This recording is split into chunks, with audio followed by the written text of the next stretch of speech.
All right, welcome back, guys. We are talking Gothic spoilers. These are the spoilers that were spoiled at Gen Con. I'm going to give you my thoughts on how playable I think these cards are going to be when Gothic releases.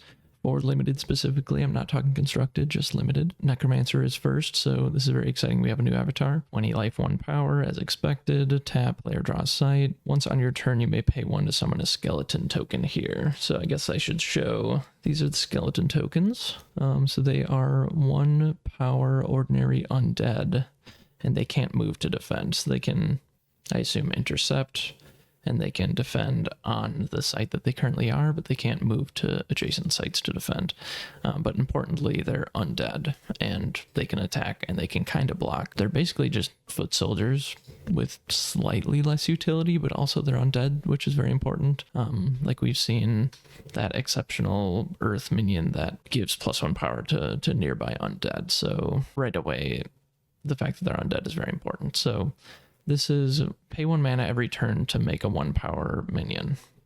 That's pretty amazing. The first time I read this, I thought it was at the beginning of your turn, but it's once on your turn, which means turn 1, you can play a site and then activate this ability and make a skeleton token. There's other build-arounds that we're going to see in today's video. There's old build-arounds. Undead seems like it's the most supported of all of the minion types so far, probably in the game ever.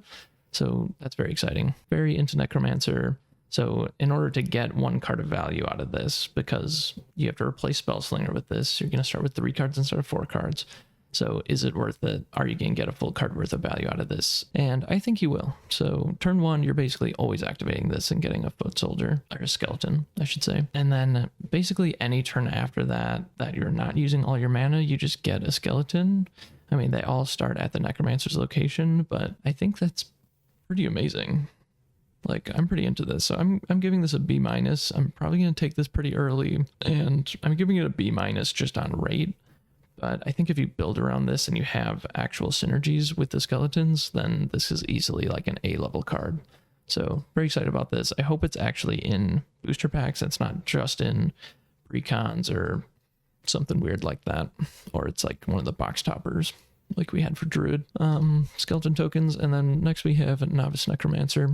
This is 2 mana, 1 air threshold for a 1 power minion. It's an ordinary mortal. It's a spellcaster, and it has Genesis summon a skeleton token here. So it's 2 mana for 2 power over 2 bodies. One downside for this is there is 1 desert in the set.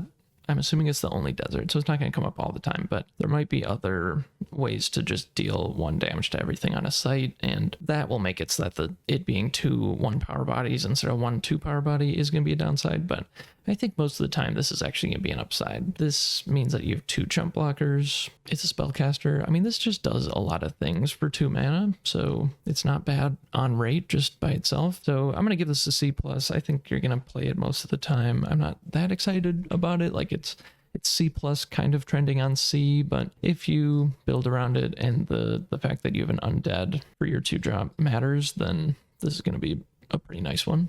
So excited to see this. Master Necromancer. So this is just the bigger version of the one we just looked at. So it's 5 mana, 2 air threshold for a 2 power minion. It has Spellcaster and it has Genesis. Summon a skeleton token to each other adjacent site. And it's an elite mortal. So it's other adjacent sites. So you can get 4 skeletons plus this. So you can get potentially 6 power for 5 mana, which is pretty amazing, like pretty above rate. I mean, a bunch of them are skeletons and can't defend, kind of. This is just a lot to put on the board. So I'm pretty into this. I'm gonna give it a B. You might have build-arounds and stuff that makes it even better, but I think it's a B just like on stats alone. Fowl Bones. So this one's kind of weird. So 1 mana, 1 air threshold for a 1 power ordinary undead. It has airborne and it has 1.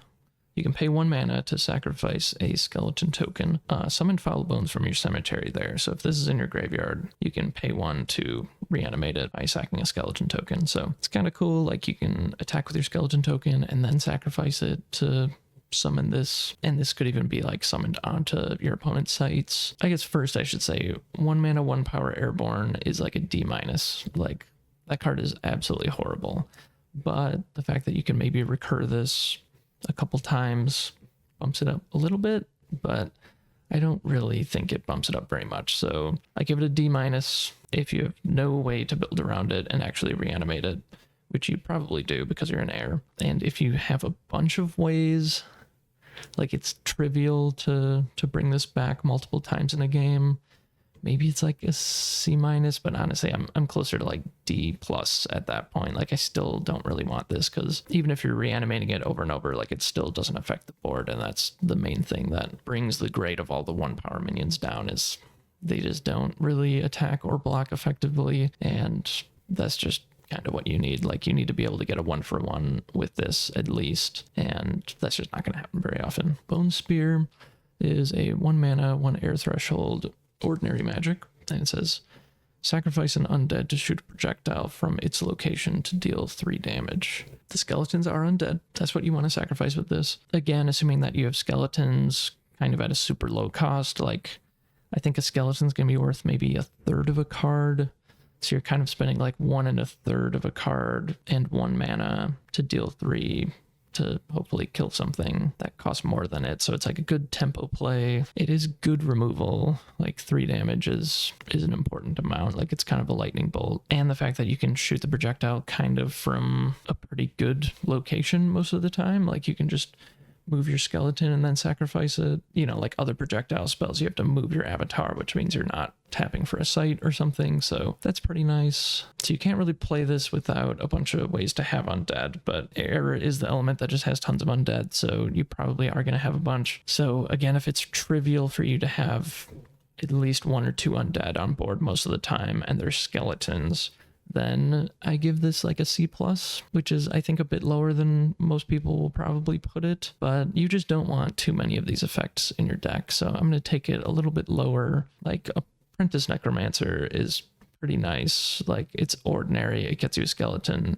and it looks like there's probably going to be a bunch of ways to use the skeletons. So yeah, I'm going to start like D if you don't build around this at all, because you probably just can't cast it, or like you have to sacrifice like a real minion for this. Like you can't do that. But if you're sacrificing skeletons to it and you have a bunch of ways to do that, I give it a C+. Screamer is next. This is a 3 mana, 2 air threshold, 3 power minion. It's an ordinary undead, and it has Genesis. Tap target adjacent enemy minion and make it take a step away. Assuming you play it right in front of their thing, I guess technically you can have it go directly back, or you can have it go to one of the sides. I didn't think about that until right now. That actually makes this super good. I have a 3 power minion on board. You have a 2 power minion that you want to play. You just play it diagonally to my 3 power minion, and then my minion can't attack your minion. And then you just play this, push their minion toward your 3 power minion and just kill it. This card is pretty amazing for an ordinary. So I have it at B-. 3 mana for 3 power is great. It's double air threshold, but that doesn't really bother me that much. And that Genesis ability is no joke. Like, you're going to be able to just kill stuff with it. And at the very least, you're just pushing stuff away from your board. Like, that's pretty good when you're behind. And that's a pretty important aspect to have on your cards. So it looks like this isn't a May ability. You have to do it, which might come up that that's not really what you want to do. But yeah, this looks great. It's undead, so it synergizes with stuff. Love this card. Hotwheels is next. It's 4 mana, 1 fire threshold for a 2 power exceptional undead. It has Genesis, rolls forward 2 steps, striking another unit at each location it enters. So it's not going to deal 2 at the location that it starts, because it's a Genesis ability. So it doesn't see itself entering the site you play it on, but the 2 sites directly in front of it, you can deal 2 damage to something there. I absolutely love that. So it's kind of like a heat ray attached to a body for 1 more mana. This can deal the death blow. If you ever get to kill 2 things with this, like, that's absolutely nuts. So I'm going to start off as B on this. It's kind of weird that it's undead in fire. We've seen all of the undead has been in air other than the earth card that pumps undead minions, which is super weird. This is the 1 fire minion there, but it's probably just more for flavor than anything that it's undead. Like, they just wanted a cool skeleton riding a flaming wheel, and that's what they got. So this is a busted card, so I'm going to give it a B. Shoggoth is next. This is 6 mana, 2 water threshold for a 5 power ordinary monster. It has Submerge and Void Walk. So 6 mana for 5 power is just great. Like 6 mana is definitely playable in limited. Not afraid to put this in my deck. I guess you probably don't want to have like a ton of these things, but maybe you do. Like if this is a grindier format, like Arthurian Legends was like super fast, but this is looking like more of a grindier format, I'm hoping. And if that's the case, this is going to be fantastic. You could just play like 4 of these and just have tons of great top end in your deck. Yeah, I'm giving this a B. I think you're just going to be playing a bunch of these and you're probably going to take them really early because like in beta and in Arthurian Legends, the ordinaries that are 4 or 5 mana just get snatched up immediately. So I'm not really afraid to spend 6 mana on this. It has Submerge and Voidwalk, which isn't nothing. Like you can just put this right next to their avatar or something like that. Yeah, absolutely. This is a great card. It's a B. All right, next we have Vast Desert. They printed a 4th desert. It has Genesis.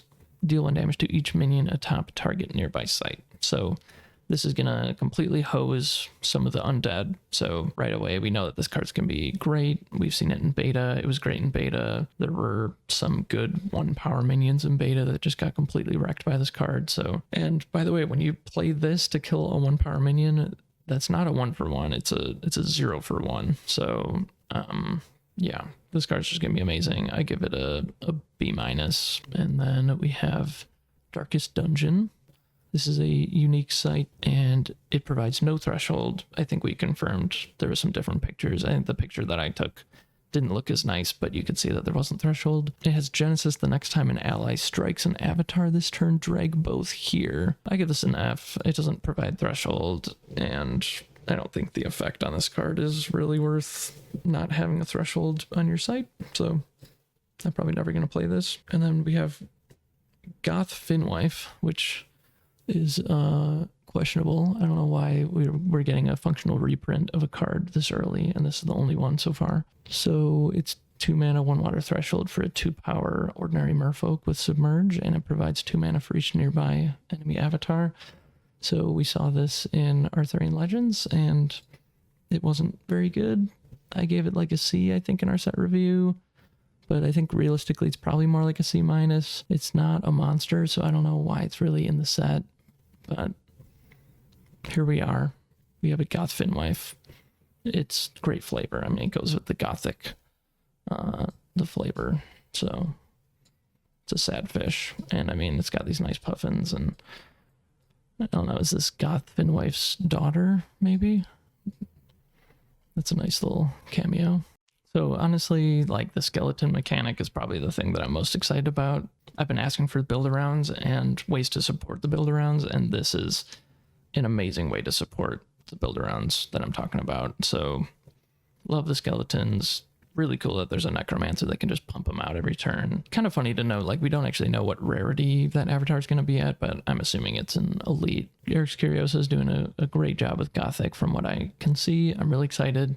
We're going to be drafting it as soon as it's out on Tabletop Simulator, and I'm going to keep covering all of the spoilers as they come out. If you want to draft, you can join the Discord in the link of the description. We draft every Wednesday evening at 7:30 p.m. Eastern time. I host the drafts. If you want to reach out to me on Discord, you can. All right, that's going to be it for this one. Bye, guys.